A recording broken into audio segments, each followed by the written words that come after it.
broken wing shifted above Sofia Bellini with a scream of metal spraying sparks across the mountainside. "Get her out," Isabella Ventresca ordered through the rescue radio, her voice reaching every helmet and camera below. "The dead do not need secretaries. Remove her before grief becomes another spectacle." The rescuers went still. No one wanted to defy the woman already preparing to sit in Matteo DeLuca's chair. Sofia did not argue. She shut off the radio, kicked away her ruined heels, and crawled beneath the collapsing fuselage. Then 3 slow knocks sounded under the twisted seat frame. Not random, not settling metal. The private signal Matteo used whenever he wanted her inside his office without calling her name. Sofia tore through the insulation until she found him alive, pale from blood loss. One leg pinned beneath steel, his right hand still wearing the ring rescuers claimed had been recovered from his corpse. His eyes opened beneath her touch. "Who declared me dead?" "Then attach his authorization number." "There isn't one." Sofia tapped reject. The cargo door remained open. Matteo emerged from the operations office, fastening one cuff, his expression already sharpened for the council waiting in Rome. His gaze moved from Sofia to the case. Problem unverified cargo. Before he could answer, Isabella Ventresca crossed the hangar in ivory. "The problem," she announced, "is that this aircraft is over its approved departure weight." Sofia checked the figures. "It is 74 kilograms under." It was. Isabella displayed a revised sheet. The catering reserve increased. Someone must remain behind. Her eyes moved deliberately over Sofia's curves. "The aircraft has limits, Sofia. Today you are the excess." Silence spread beneath the hangar roof. Matteo's jaw tightened, but Isabella placed a counsel call into his hand before he could speak. Sofia watched urgency steal the decision. She removed her travel badge, "Then record me as removed before departure." Dario's hand paused over the cargo scanner. Sofia noticed. As security escorted her beyond the yellow line, she looked back. The B-17 case was being lifted into the hold. Isabella watched from the stairs while Dario sealed the cargo door. The jet began to taxi. On the operations screen beside Sofia, the final weight sheet refreshed. Seat 4B still read Sofia Bellini. Beside her name, the system showed 78 kilograms of approved weight still aboard. The first alert reached Sofia 37 minutes after takeoff. Signal lost. She was still in the hangar operations room, staring at the weight sheet that claimed she occupied Seat 4B when every monitor turned emergency red. Dario entered with 2 guards and took control of the console. "Last transmission," Sofia asked. "Unavailable. That aircraft had 3 channels. Not anymore." By sunset, helicopters were circling a ravine east of the filed route. Isabella arrived before the first recovery team returned. She wore black, as if grief had been waiting in her car. A commander reported scattered debris, severe fire damage, and no visible survivors. No body had been recovered. The central wreckage had not been opened. Even the aircraft serial number remained unconfirmed. Isabella faced the cameras. "Matteo DeLuca is dead." The declaration reached every screen before the fire on the mountain had cooled. Sofia pushed through the staff. "What identification do you have?" Dario raised a sealed evidence pouch. Inside lay a blackened signet ring bearing the DeLuca crest. Sofia knew Matteo's ring. She had seen him turn it during difficult negotiations. She also knew the narrow scratch beneath the crest from the night it struck her desk. The ring in the pouch had no scratch. "I want the recovery photographs," she said. "Original timestamps, coordinates, and the first incident report." Isabella's sorrow hardened. "You were removed from the flight. You have no authority here." My passenger status changed. My security clearance did not. Sofia pressed her thumb to the tablet. Access denied.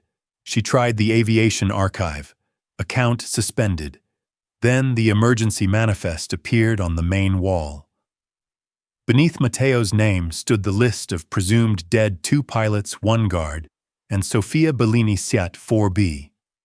Her employee number, digital approval, and declared weight were attached below. The system had not forgotten to remove her. It had already killed her with him. Sofia waited until the operations room emptied for the memorial briefing, then crossed to a cabinet no one had opened in years. Inside sat an analog emergency receiver built before every DeLuca aircraft was tied to Dario's digital network. Sofia had updated its frequency ledger herself. Machines linked to the central system could be silenced. This one only listened. She extended the antenna and turned through static. At 1942, a pulse broke the noise. 1 second, then another. The sequence repeated for 17 seconds before vanishing. Sofia marked the bearing on a paper chart. The official crash site lay east of the filed route. The analog signal had come from 11 kilometers west. A shadow crossed the doorway. Isabella stood there with 2 guards. You should be resting. I found a secondary distress transmission. You found static because you need Matteo to be alive. Sofia held out the chart. Send 1 helicopter west. The search commander confirmed the coordinates. He confirmed coordinates supplied by Dario. Isabella's expression changed for only a breath. Grief has made you reckless. For your protection, you will remain at the villa until the council decides what to do with you. The guards took Sofia's tablet, but missed the folded chart beneath her sleeve. At the villa, every front corridor was watched. Sofia entered Matteo's office and removed a maintenance map Thomas Greco had drawn before Dario replaced him. 1 service road crossed the western ridge and ended near an abandoned orange packing station. She changed into flat shoes, slipped through the kitchen loading passage, and opened the service gate with its mechanical release. Her car cleared the wall at 2016. For 6 minutes, the road behind her remained dark. Then 3 pairs of headlights appeared in the mirror, moving together without sirens. They were not following the official rescue route. They were following Sofia. Sofia killed her headlights before the first bend and turned onto the abandoned service road on Thomas Greco's map. The 3 vehicles behind her continued toward the ridge. Whoever followed her knew the direction, but not the old route.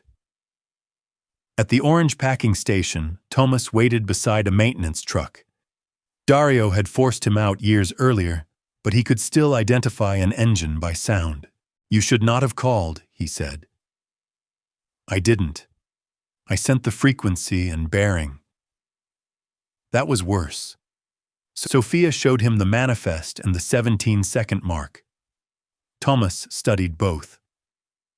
The secondary beacon is mechanical. It only transmits after impact if the main system fails. Then the aircraft is somewhere the search was never meant to reach. They hid Sofia's car and followed a washed-out maintenance track. Twice Thomas stopped to cover their tire marks. No rescue lights appeared ahead. No helicopters crossed the western sky. The smell reached them first: fuel-torn insulation and scorched pine. Below the ridge, the DeLuca jet lay broken across a narrow ravine. Its tail had separated, but the cabin remained trapped beneath one twisted wing. Fire had blackened the left engine, not consumed the aircraft, as Isabella's report claimed. Sofia climbed down before Thomas could stop her. She found a cracked oxygen panel and a silver buckle she had logged that morning. This was the real aircraft. A radio crackled above them. Search units were closing the western roads. Then the wing shifted. Metal screamed against stone, dropping sparks over Sofia's shoulders. Thomas shouted for her to move, but she heard something beneath the crushed seat frame. 3 slow knocks. She froze. The private signal Matteo used whenever he wanted her inside without calling her name. Sofia dropped to her knees and tore away the insulation. A bloodied hand pushed through the darkness. On its finger was Matteo DeLuca's real ring. Sofia reached through the torn fuselage and caught Matteo's wrist. His pulse was weak. Blood darkened his shoulder, and a collapsed frame pinned his left leg beneath the wing. The pilots and guard were beyond help. Matteo had survived because his seat folded sideways instead of forward. Tomas Sofia called. "Bring the jack." Matteo's eyes opened. For 1 second, the man who controlled half the island looked unsure whether she was real. "You were removed," he said. "You noticed." "I ordered Dario to correct the manifest." He did not. Tomas wedged the jack under the frame, while Sofia wrapped Matteo's shoulder. When she touched his ankle, his breath stopped. "The leg may be fractured. You will not stand on it." That was not a request. Neither was mine. Tomas raised the frame. Sofia pulled Matteo free as the jack bent. He nearly collapsed against her, but she braced his arm across her shoulders. A radio transmission echoed from the ridge. "All Western units locate Sofia Bellini. Detain her before she reaches restricted debris." They were searching for her not survivors. "Use my emergency channel," Matteo said. "No." Sofia showed him the false manifest. "That channel belongs to the man who left my name on this aircraft." As Tomas opened a stretcher, something blue fell from Matteo's burned jacket. A torn cargo seal, B-17. "I found it beneath my seat after impact," Matteo said. The case opened before the left engine failed. The shipment Sofia had rejected had been placed near Matteo and authorized with her identity. "Who declared me dead?" he asked. "The woman already sitting in your chair." Headlights appeared between the trees above the ravine. Matteo reached for his phone. Sofia took it and switched it off. "If they learn you survived, they will not come to rescue you." The radio answered for them. "Bellini is the priority. No one leaves the Western Ridge." Tomas drove without headlights until the road vanished behind orange trees. In the rear compartment, Sofia kept pressure on Matteo's shoulder, while every turn dragged pain across his face. The packing station had one working room, a rusted generator, and no DeLuca connection. Tomas locked the doors and splinted Matteo's leg. "Call Rinaldi," Matteo said. "He commands the Eastern Guard." Sofia placed his phone on the table without switching it on. His orders passed through the central security server. "He has served me for 12 years. So has Dario." Matteo's gaze hardened. "Give me the phone." Sofia opened the offline routing records she had copied before losing access.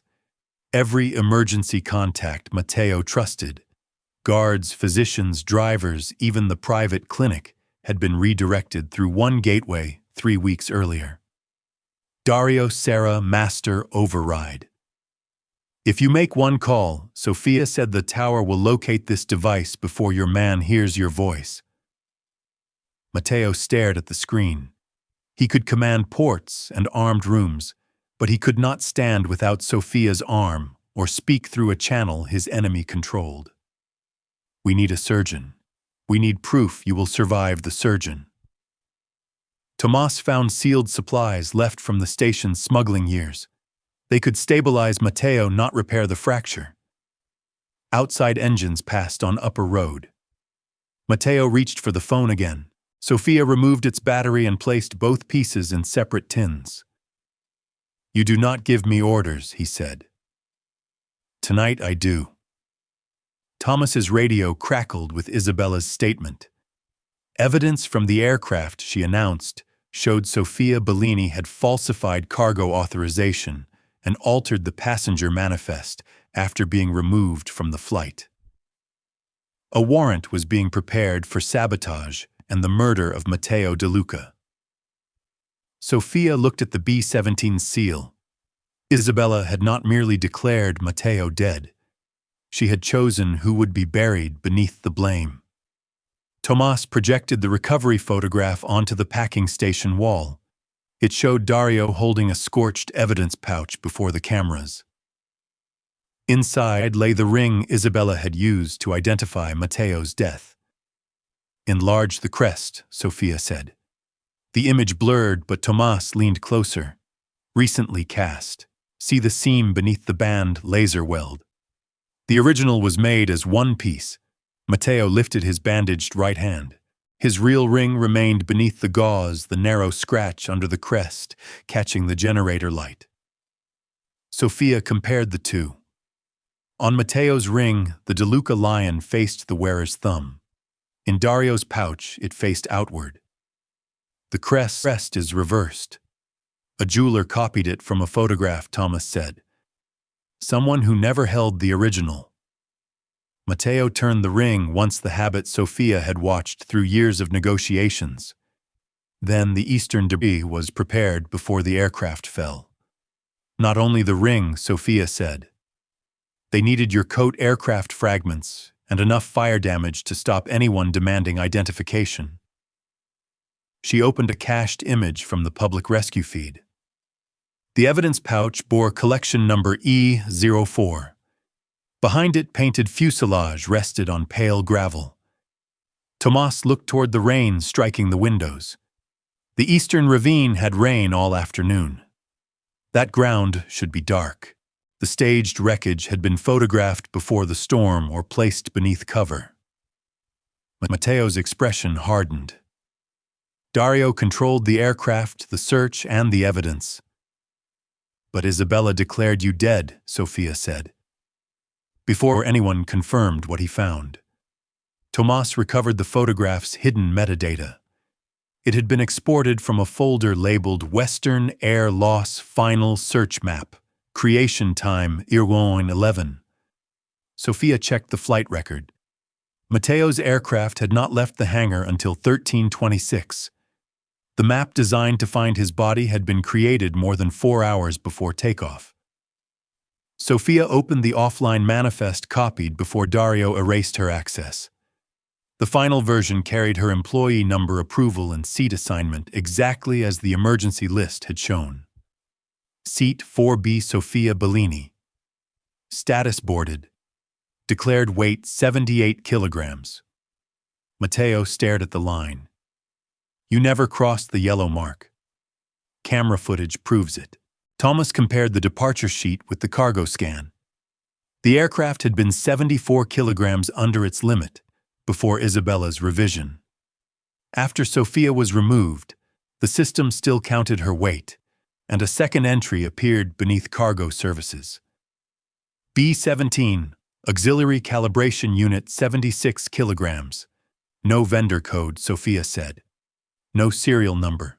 No declared purpose. Thomas studied the torn seal. A repeater that size could copy the location beacon and transmit false coordinates after impact. Matteo's face went still. "They used your name to balance the weight. They used my identity to authorize the case. The records would say I boarded, approved the cargo, and died before I could deny either." The audit trail showed her credential opening the cargo authorization at 13:18, 8 minutes after Isabella took her badge, while 2 guards held Sofia outside the aircraft. Dario had not forgotten to remove her. He had preserved her inside the crime.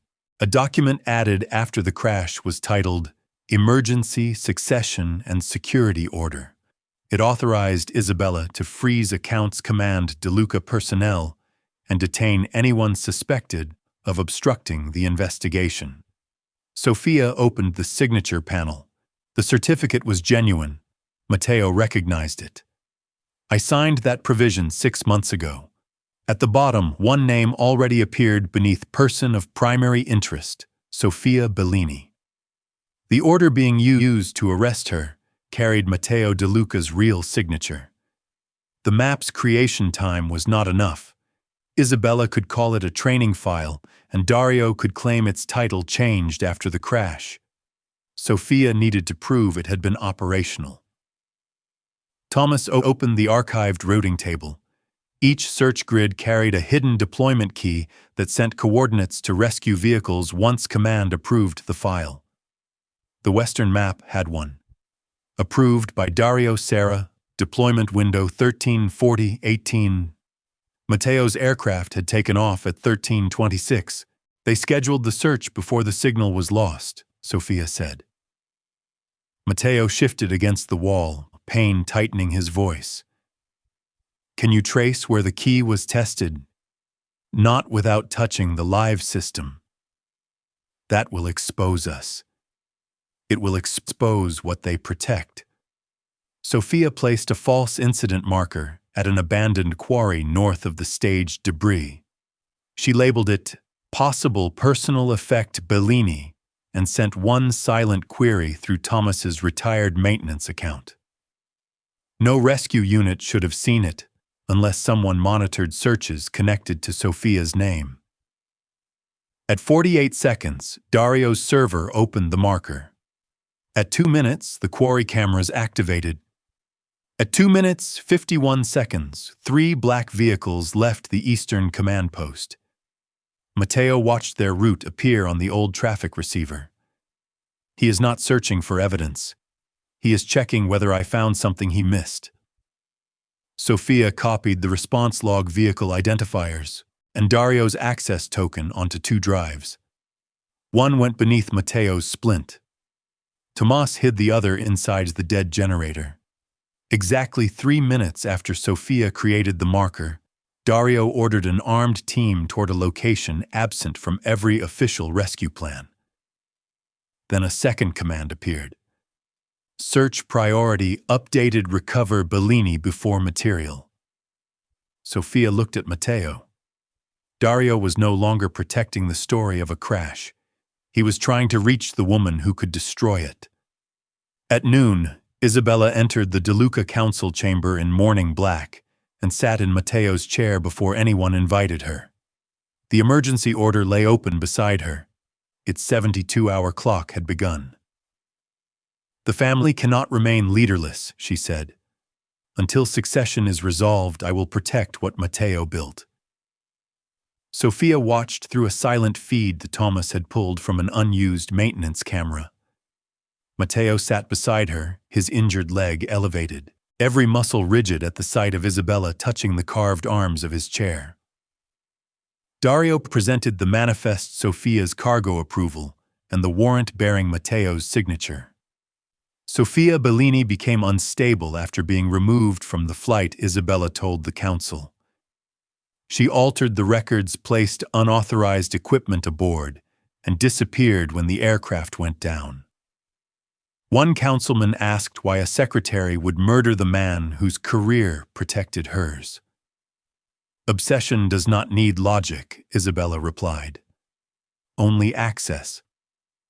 She proposed transferring DeLuca Air Logistics to Ventresca Management before creditors or rivals exploited the loss. The same division Matteo had been auditing would pass into her family's control. Sofia recorded every vote pause and document placed on the table. Then an elder asked whether the pilots might have survived long enough to change course. Isabella answered too quickly. The left engine died before they struck the mountainside. There was no controlled landing. Silence held for half a second. Dario turned toward her. The public report had mentioned power loss, fire, and impact. It had never identified which engine failed first. Matteo looked at Sofia. Even I did not know that until after the crash. Sofia marked the exact time of Isabella's sentence and copied the council feed to both evidence drives. Isabella had spoken like a grieving fiancée, but she had described the sabotage like someone who had been there before it happened. The mechanical recorder was still inside the separated tail. Before dawn, Sofia and Tomas returned through the dry irrigation channel, while Matteo remained hidden in the maintenance truck. His fever had risen, and every vibration pulled color from his face. "You stay here," Sofia said. "I know what Dario's men will do if they find you, and I know you cannot cross that ravine on one leg." For once, Matteo did not turn concern into an order. He gave her the scratched ring instead. "If Thomas is separated from you, show this only to someone who can verify the mark." Below the ridge, flashlights moved through the real wreckage. Dario's team had finally abandoned the staged site. Sofia and Thomas reached the tail from beneath the slope. The primary flight recorder housing had been torn open and emptied, but Thomas found the older mechanical unit behind an inspection panel. Its casing was dented, its wire spool intact. Footsteps struck the fuselage above them. Tomas cut the recorder free. Sofia pressed play with the volume barely audible. Static, an alarm. Then the pilot's voice. "Left engine losing pressure." Route change command received through secretary channel. A second voice answered, strained but clear. "Bellini is not aboard. Repeat, Sofia, Bellini is not on this aircraft. Authorization is false." The recording ended in impact noise. Sofia copied the audio onto both drives as lights swept toward the tail. Matteo's voice whispered through Thomas's short-range radio. "Rinaldi's convoy is 6 minutes away. I can call them." "No," Sofia said. Dario would hear the same call. A pause followed. Then Matteo answered. "Tell me your route." She guided all three through the irrigation channel, while Dario's men searched the road Matteo would once have chosen. Minutes later, one of them shouted from the wreckage. "The backup recorder is gone." Dario now knew Sofia had the pilot's last correction.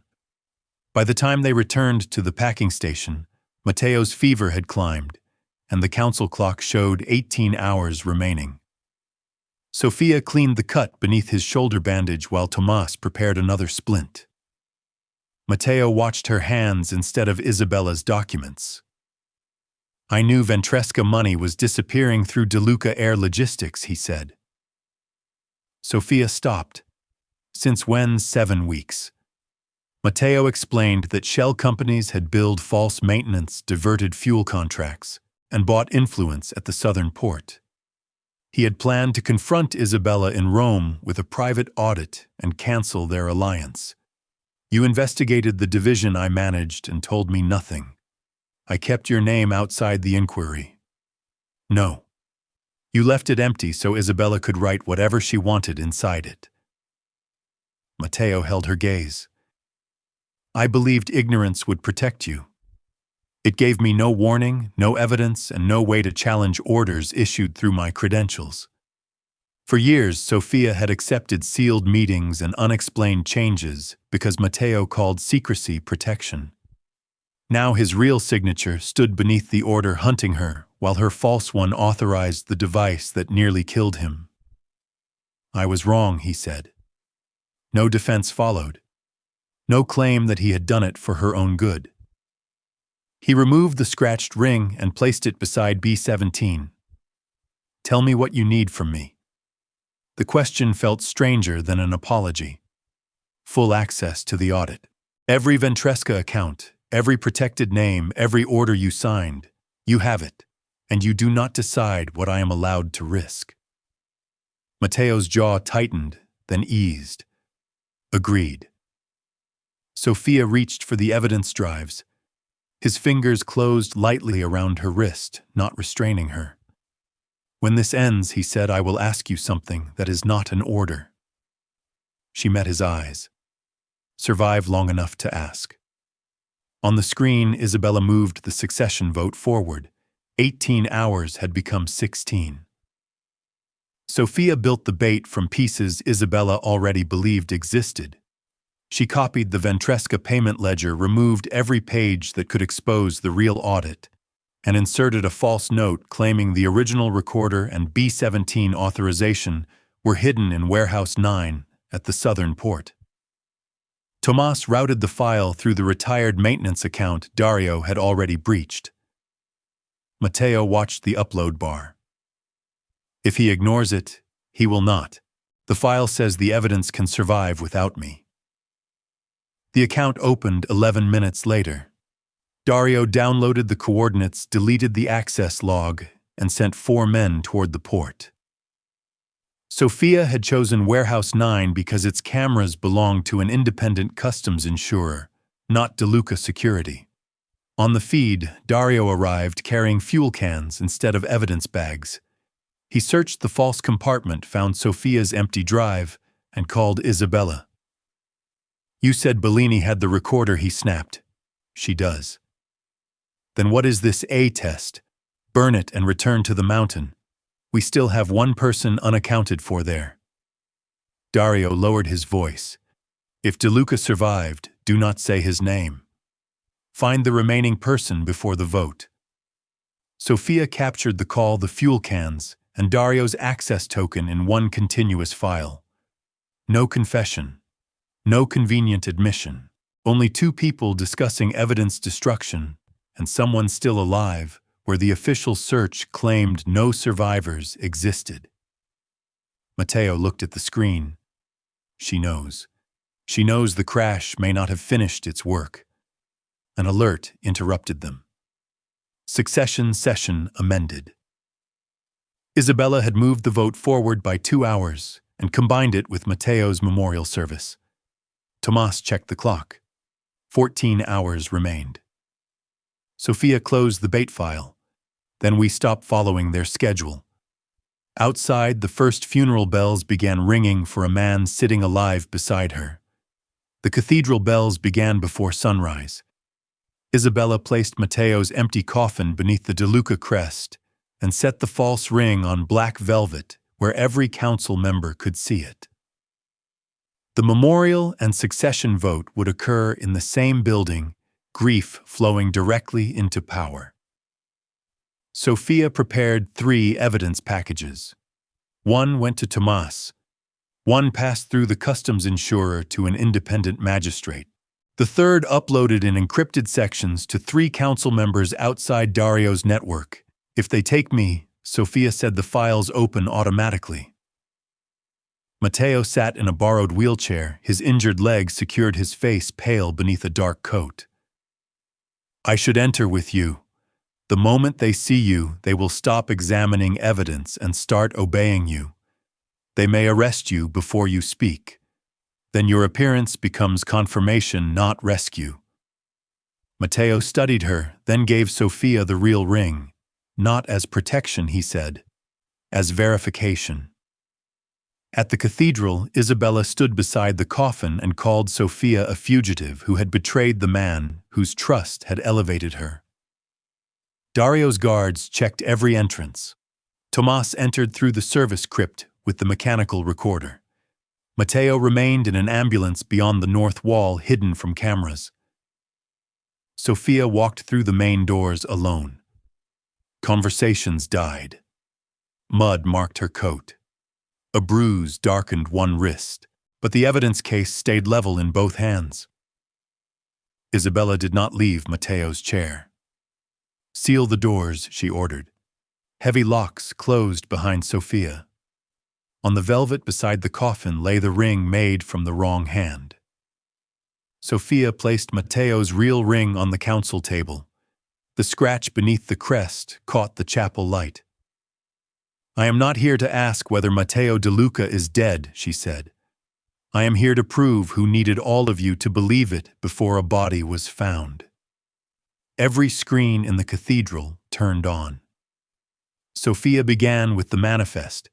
Seat 4B showed her aboard, while hangar footage showed Isabella taking her badge and 2 guards escorting her beyond the yellow line. The next screen displayed B-17 76 kilograms approved 8 minutes later through Sofia's stolen credential. Then came the false search map created before takeoff and deployed under Dario's authorization. "The cover-up was prepared before the aircraft left the ground," Sofia said. Isabella rose beside the empty coffin. "This is grief dressed as accusation." She wanted Matteo's attention, lost her place, and built a fantasy where only she could save him. Sofia did not defend her feelings. She played the pilot's recording. Bellini is not aboard. Authorization is false.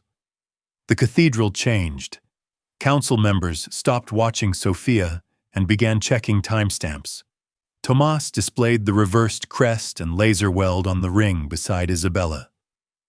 Sofia placed Matteo's real ring next to it. The scratch aligned with years of archived photographs. Next came Dario's 3-minute response to the false quarry marker, the fuel cans at Warehouse 9, and Isabella's voice ordering him to find the remaining person before the vote. Dario moved toward the control panel. The encrypted files opened automatically on every screen. Isabella pointed at Sofia. "Arrest her. Matteo's order gives me authority." 2 guards advanced. The cathedral doors opened behind them.